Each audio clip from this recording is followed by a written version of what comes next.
আজকে কোনো খাবারের রিভিউ করব না। আজকে কাচ্চি ভাইকে নিয়ে একটি অভিজ্ঞতা শেয়ার করব। বন্ধুদেরকে সাথে নিয়ে গিয়েছিলাম কাচ্চি ভাই মিরপুর ব্রাঞ্চে। কাচ্চি ভাই দিন দিন ব্রাঞ্চ বাড়াচ্ছে, কিন্তু তাদের খাবারের মান বাড়াচ্ছে না। এটা নিয়ে আজকে কিছু কথা বলবো। আমরা সেই 2019 সাল থেকে কাচ্চি ভাইয়ের জন্মলগ্ন থেকে কাচ্চি ভাইয়ের একজন নিয়মিত গ্রাহক।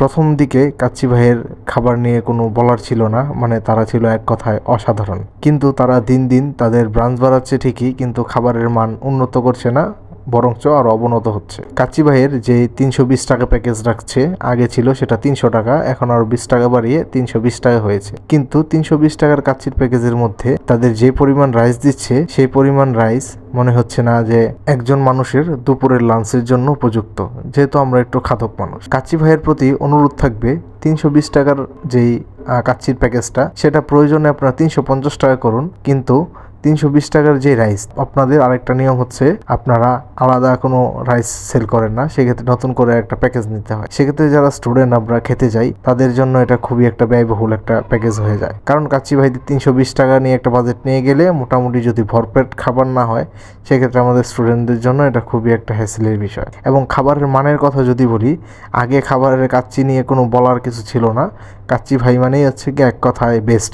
কিন্তু এখন আপনাদের মান আগের মতো ধরে রাখতে পারতেছেন না, সেজন্য আপনাদের প্রতি অনুরোধ থাকবে, যদি আপনারা ঊর্ধ্বতন কর্তৃপক্ষ আমার এই ভিডিওটা দেখে থাকেন, আপনাদের খাবারের মানটা একটু উন্নত করবেন, এবং সেই ক্ষেত্রে আপনাদের জন্যই ভালো হবে। আরেকটা প্যাকেজ নিয়ে একটু কথা বলি, যে 330 টাকার যেই গরুর রেজালা দিয়ে পোলাওর যে প্যাকেজটা, সেই প্যাকেজটাতেও আপনার হচ্ছে গরুর মাংসের পরিমাণটা একটু বাড়াতে পারেন, কারণ সেখানে গরুর মাংসের চেয়ে চর্বির পরিমাণই বেশি ছিল। এবং তেলের পরিমাণ, সেটা আপনাদেরকে ভিডিওতে দেখাবো কি পরিমাণ তেল দিয়ে রান্না করা হয়েছে।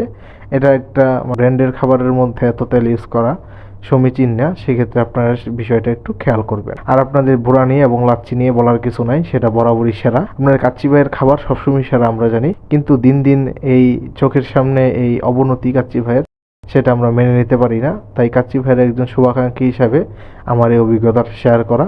আপনারা কোনো খারাপভাবে নেবেন না। আপনাদের কাছে যদি এই ভিডিওটা পৌঁছায়, দয়া করে আপনাদের সকলের গ্রাহকের কথা চিন্তা করে খাবারের মানটা একটু উন্নত করার চেষ্টা করবেন। ধন্যবাদ। আজকের ভিডিও এই পর্যন্তই। শুভাকাঙ্ক্ষী হিসাবে একটা উপদেশ রইল, এবং আমার অভিজ্ঞতাটা শেয়ার করলাম। ধন্যবাদ সবাইকে।